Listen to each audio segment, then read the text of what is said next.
All across the immense reaches of time and space, energy is being exchanged, transferred, released. In a great cosmic pinball game we call our universe.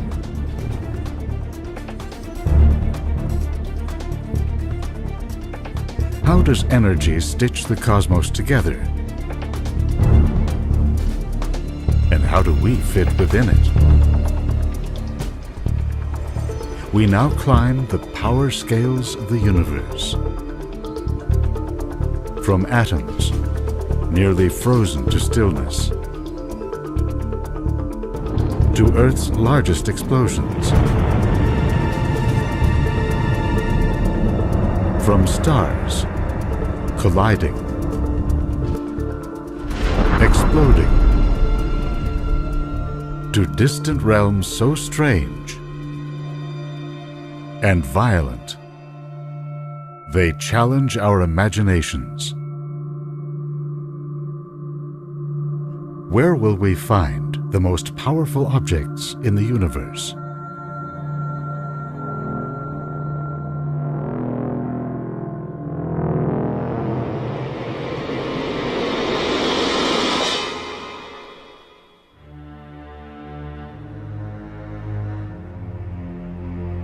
Today, energy is very much on our minds as we search for ways to power our civilization and serve the needs of our citizens.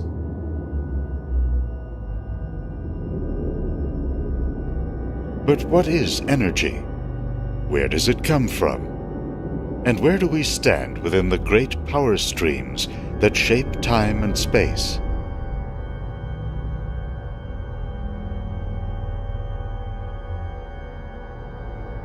Energy comes from a Greek word for activity or working. In physics, it's simply the property or the state of anything in our universe that allows it to do work. Whether it's thermal,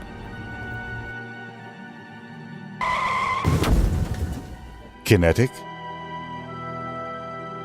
electromagnetic, chemical, or gravitational.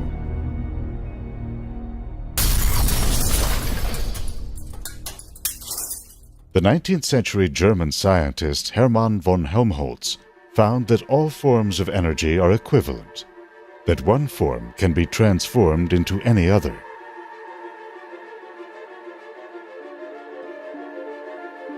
The laws of physics say that in a closed system, such as our universe, energy is conserved. It may be converted, concentrated, or dissipated, but it's never lost. James Prescott Joule built an apparatus that demonstrated this principle. It had a weight that descended into water and caused a paddle to rotate.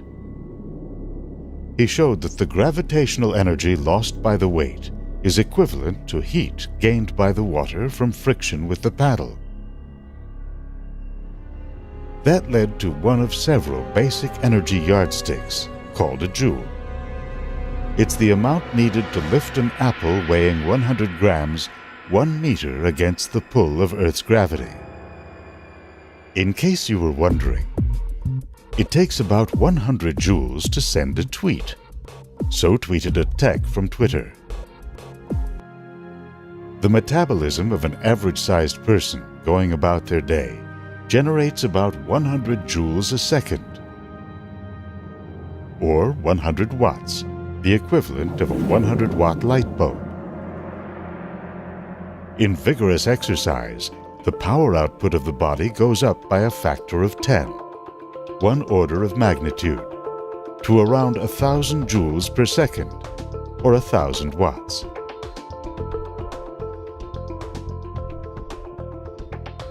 In a series of leaps by additional factors of 10, we can explore the full energy spectrum of the universe. So far, the coldest place observed in nature is the Boomerang Nebula. Here, a dying star ejected its outer layers into space at 600,000 kilometers per hour. As the expanding clouds of gas became more diffuse, they cooled so dramatically that their molecules fell to just 1 degree above absolute zero, the total absence of heat. That's around 1 billion trillionths of a joule. That makes the signal sent by the Galileo spacecraft as it flew around Jupiter seem positively hot. By the time it reached Earth, its radio signal was down to 10 billion billionths of a watt. Now jump all the way to 150 billionths of a watt. That's the amount of power entering the human eye from a pair of 50-watt car headlamps a kilometer away. Moving up a full 7 powers of 10, moonlight striking a human face adds up to 300 thousandths of a watt. That's roughly equivalent to a cricket's chirp. From there, it's a mere 5 powers of 10 to the low wattage world of everyday human technologies. Put 10 100-watt bulbs together. At 1,000 joules per second, 1,000 watts, that roughly equals the energy of sunlight striking a square meter of Earth's surface at noon on a clear day. Gather 200 bulbs. 20,000 watts is the energy output of an automobile. A diesel locomotive, 5 million watts. An advanced jet fighter, 75 million watts. An aircraft carrier, almost 200 million watts. The most powerful human technologies today function in the range of 1 billion to 10 billion watts, including large hydroelectric or nuclear power plants.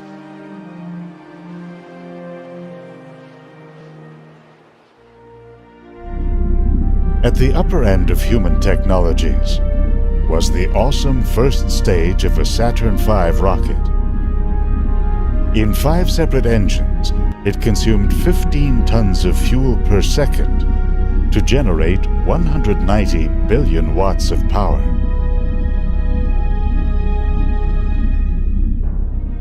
How much power can humanity marshal?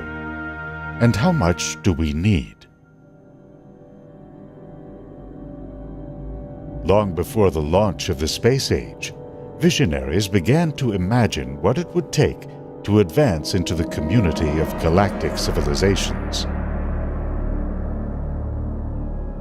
In the 1960s, the Soviet scientist Nikolai Kardashev speculated that a Level 1 civilization would acquire the technology needed to harness all the power available on a planet like Earth. According to one calculation, we are 0.16% of the way there. This is based on British Petroleum's estimate of total world oil consumption, some 11 billion tons in 2007.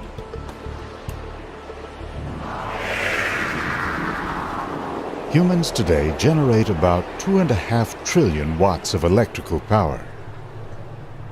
How does that stack up to the power generated by planet Earth? Deep inside our planet, the radioactive decay of elements such as uranium and thorium generates 44 trillion watts of power.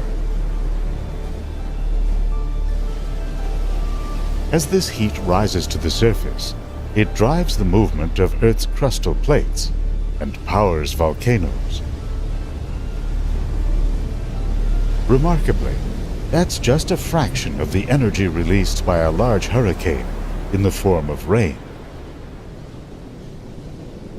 At the storm's peak, it can rise to 600 trillion watts. A hurricane draws upon solar heat collected in tropical oceans in the summer. You have to jump another power of 10 to reach the estimated total heat flowing through Earth's atmosphere and oceans from the equator to the poles.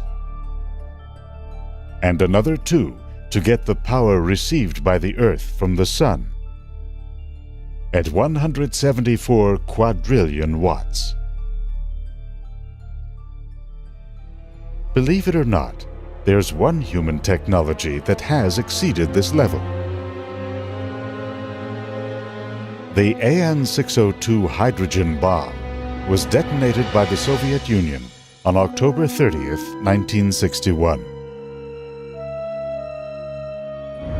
It unleashed some 1,400 times the combined power of the Nagasaki and Hiroshima bombs. With a blast yield of up to 57 million tons of TNT, it generated 5.3 trillion watts, if only for a tiny fraction of a second.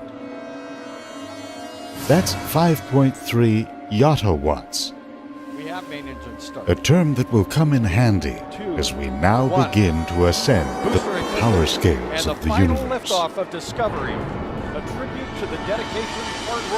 To Nikolai Kardashev, a level 2 civilization would achieve a constant energy output 80 times higher than the Russian superbomb.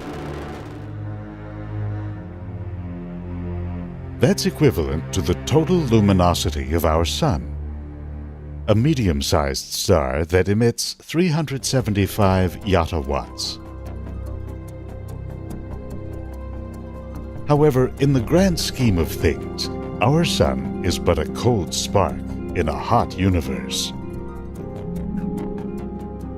Look up into southern skies, and you'll see the Large Magellanic Cloud, a satellite galaxy of our Milky Way.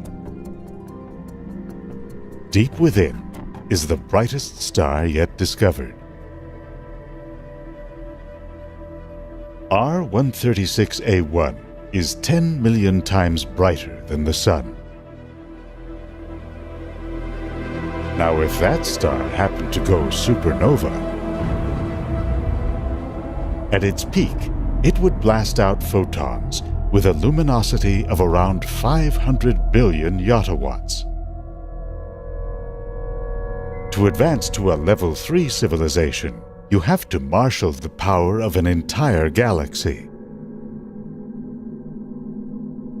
The Milky Way, with about 200 billion stars, has an estimated total luminosity of 3 trillion yottawatts. A 3 followed by 36 zeros.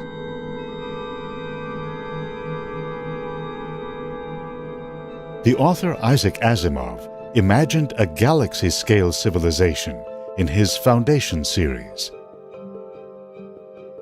Galaxia, he called it, is a superorganism that surpasses time and space to draw upon all the matter and energy in a galaxy.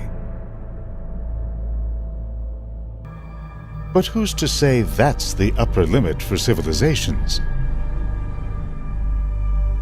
To boldly go beyond level 3, a civilization would need to marshal the power of a quasar.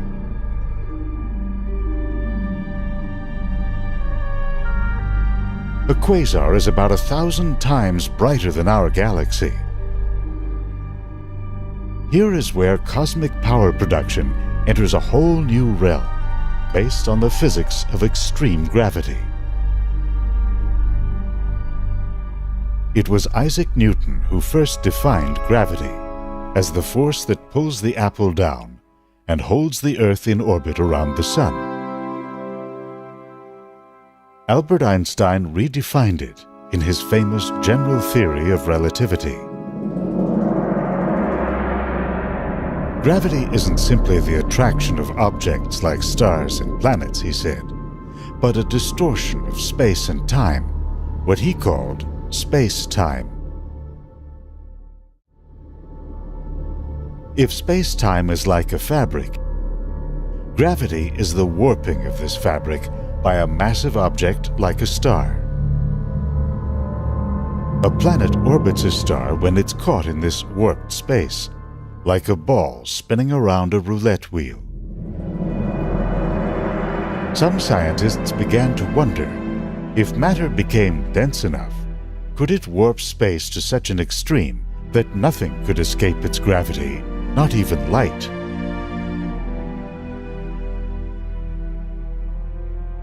With so much power being emitted from such a small area, scientists suspected that quasars were actually being powered by black holes.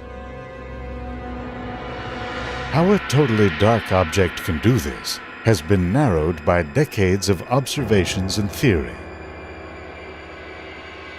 If a black hole spins, it can turn into a violent cosmic tornado. Gas and stars begin to flow in along a rapidly rotating disk. The spinning motion of this so-called accretion disk generates magnetic fields that twist up and around. These fields can channel some of the inflowing matter out into a pair of high-energy beams, or jets. Gas and dust nearby catch the brunt of this energy, growing hot and bright enough to be seen billions of light-years away. Amazingly, the power of a black hole can rise to even greater extremes at the moment of its birth.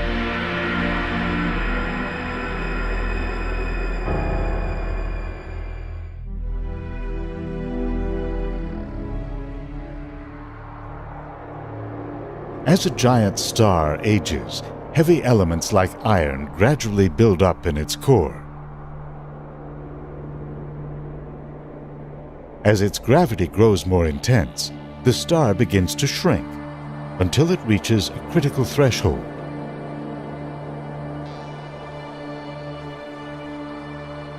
Its core literally collapses in on itself.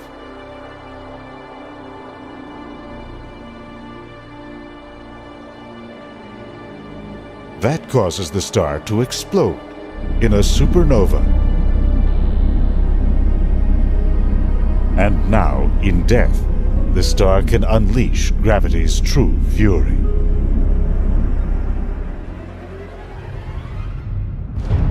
In the violence of the star's death, gravity can cause its massive core to collapse to a point, forming a black hole.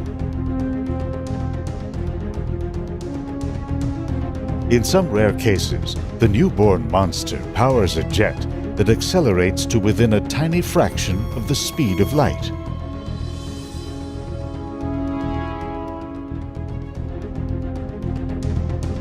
For a few minutes, these so-called gamma-ray bursts are known to be the brightest events since the Big Bang. 3 orders of magnitude above a quasar, at a billion yottawatts, a 10 with 42 zeros.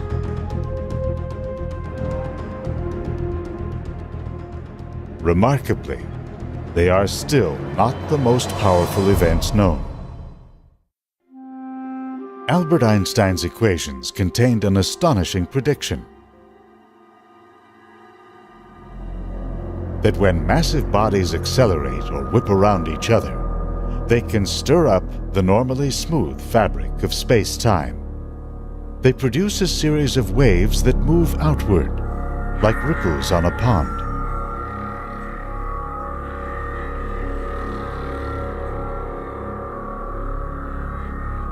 Scientists are now hoping to detect these gravitational waves and verify Einstein's prediction using precision lasers and some of the most perfect large-scale vacuums ever created.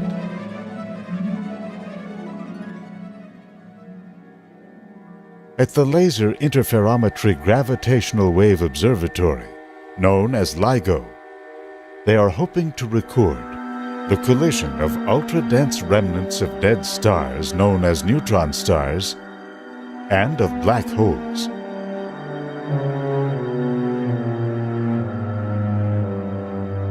According to computer simulations, as two black holes spiral into a fateful embrace, the energy carried by each gravity wave rises 5 orders of magnitude above a gamma-ray burst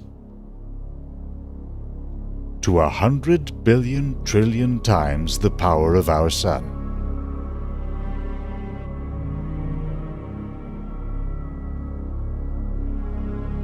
Does the collision of black holes define the known power limits of our universe?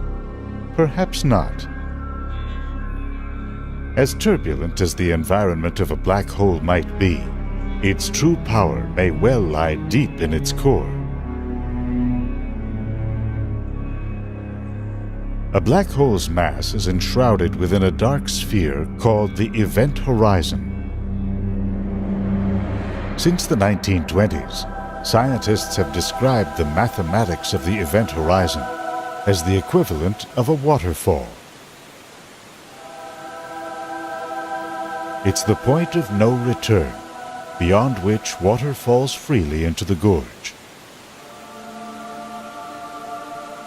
At the event horizon of a black hole, space itself falls freely in at the speed of light.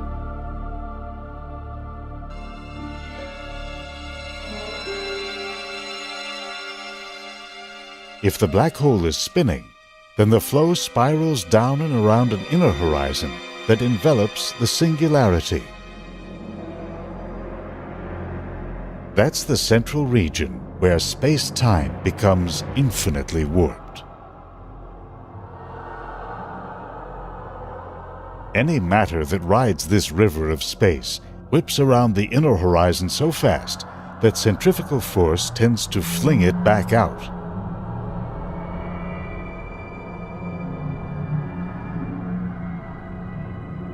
As that happens, it collides with matter that's streaming in, whipping up a ferocious cosmic storm.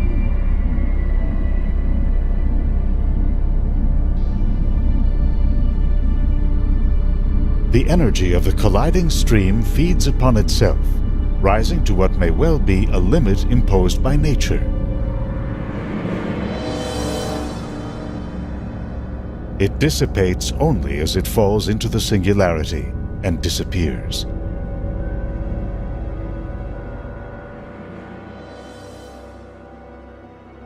Fortunately for us, gravity walls off such energy extremes behind the event horizon, where they cannot affect the rest of the universe.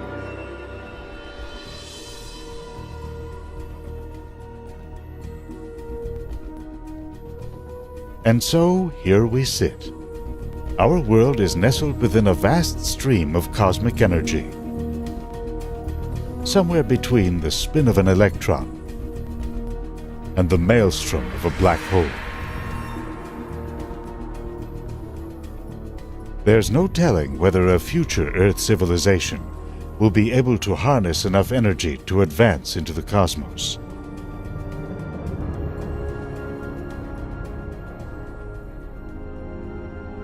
For now, as we tap into the tiny morsels of power at our disposal, we venture a closer look at a universe blazing with activity.